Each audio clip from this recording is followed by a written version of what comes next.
Assalamualaikum, salam sehat, salam bahagia, dan salam penuh keberkahan untuk semua.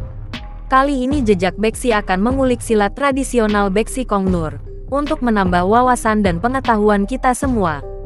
Kisah ini Jejak Beksi kutip dari berbagai sumber, terutama dari senibudayabetawi.com. Dalam kesempatan ini Jejak Beksi ucapkan rasa terima kasih, begitu pula untuk pembuatan video Beksi Kongnur. Semoga kalian semua mendapat balasan yang berlipat ganda. Amin ya robbal alamin. Guna mempersingkat waktu, yuk kita simak kulikannya. Berbicara tentang main pukulan Betawi, seperti tiada habisnya, selalu berkembang pesat hingga saat ini. Dari sekian banyak aliran main pukulan di tanah Betawi ini, Beksi merupakan salah satu paling banyak kuantitas dan sanggarnya. Salah satunya kita akan menilik perguruan silat Beksi tradisional Kongnur. Adalah Babe Miftahul Janah yang memimpin perguruan silat Beksi tradisional Kongnur. Menurut penuturan Babe Miftah, begitu biasa beliau disapa. Sejak di bawah pimpinan salah satu tokoh Beksi Petukangan Kongnur, perguruan silat ini masih eksis hingga sekarang. Kongnur telah menurunkan kepada bapak saya, Dimroh bin Tirin, lalu turun lagi ke Haji Mahtung, lalu turun ke saya. Dari saya turun lagi ke Edi lalu ke Abdul Malik.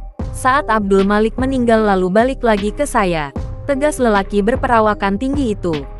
Adapun Kongnur bersama dua tokoh lainnya yakni Kong Simin dan Kong Hasbullah, tambah Babe Miftah, merupakan pengawal dari Kong Gojali.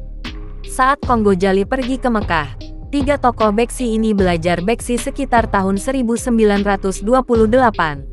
Lalu, Kongnur belajar lagi selama setahun pada tahun 1931 sampai tahun 1932.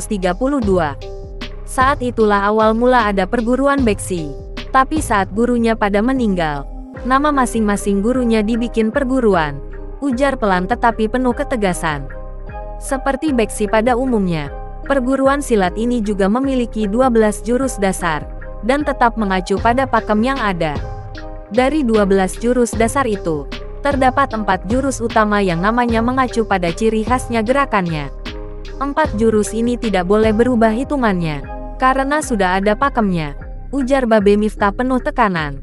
4 jurus tersebut yakni Beksi yang memiliki hitungan 8, Gedik yang memiliki hitungan 11, Tancep yang memiliki hitungan 10, serta Kebut yang memiliki hitungan 17.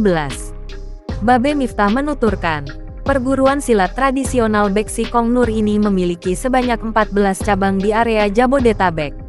Tak hanya itu, tambahnya, bahkan cabangnya menyebar ke seluruh Nusantara seperti Surabaya, Subang, Bandung, hingga Sumatera. Permainan golok perguruan silat tradisional Beksi Kongnur. Permainan golok memang tak bisa dilepaskan dari senjata para jawara. Senjata tradisional ini konon juga digunakan sebagai aksesoris memperkuat wibawa sang jawara. Golok biasa dimainkan dengan cara dipegang gagangnya dan dikibas-kibaskan bagian bilahnya. Ada yang sekadar dikibaskan hingga diputar-putar menjadi atraksi tersendiri. Nah, permainan golok di perguruan silat tradisional Beksi Kongnur terbilang unik, karena saat bermain justru bagian bilah yang menjadi pegangan. Tak sekadar atraksi unjuk kebolehan tanpa arti dan tujuan. Permainan ini sengaja digunakan untuk mengelabui lawan. Kalau misal yang dipegang bagian gagangnya, orang mudah saja mematahkan membalik ke kita. Ini kan beda, terang Babe Miftah. Sejatinya, sambung Babe Miftah, permainan ini telah diturunkan oleh Kongnur sejak dahulu kepadanya. Permainan golok Babe Miftah sangat gesit dengan tangan di bagian bilah tumpulnya. Ia berkelebat menangkis gerakan lawan. Ingin belajar silat dan menilik perguruan silat tradisional Beksi Kongnur? Silahkan hubungi Kolat Beksi Kongnur yang ada di wilayah kalian. Sobat setia Jejak Beksi, itulah sekelumit cerita tentang silat Beksi Kongnur.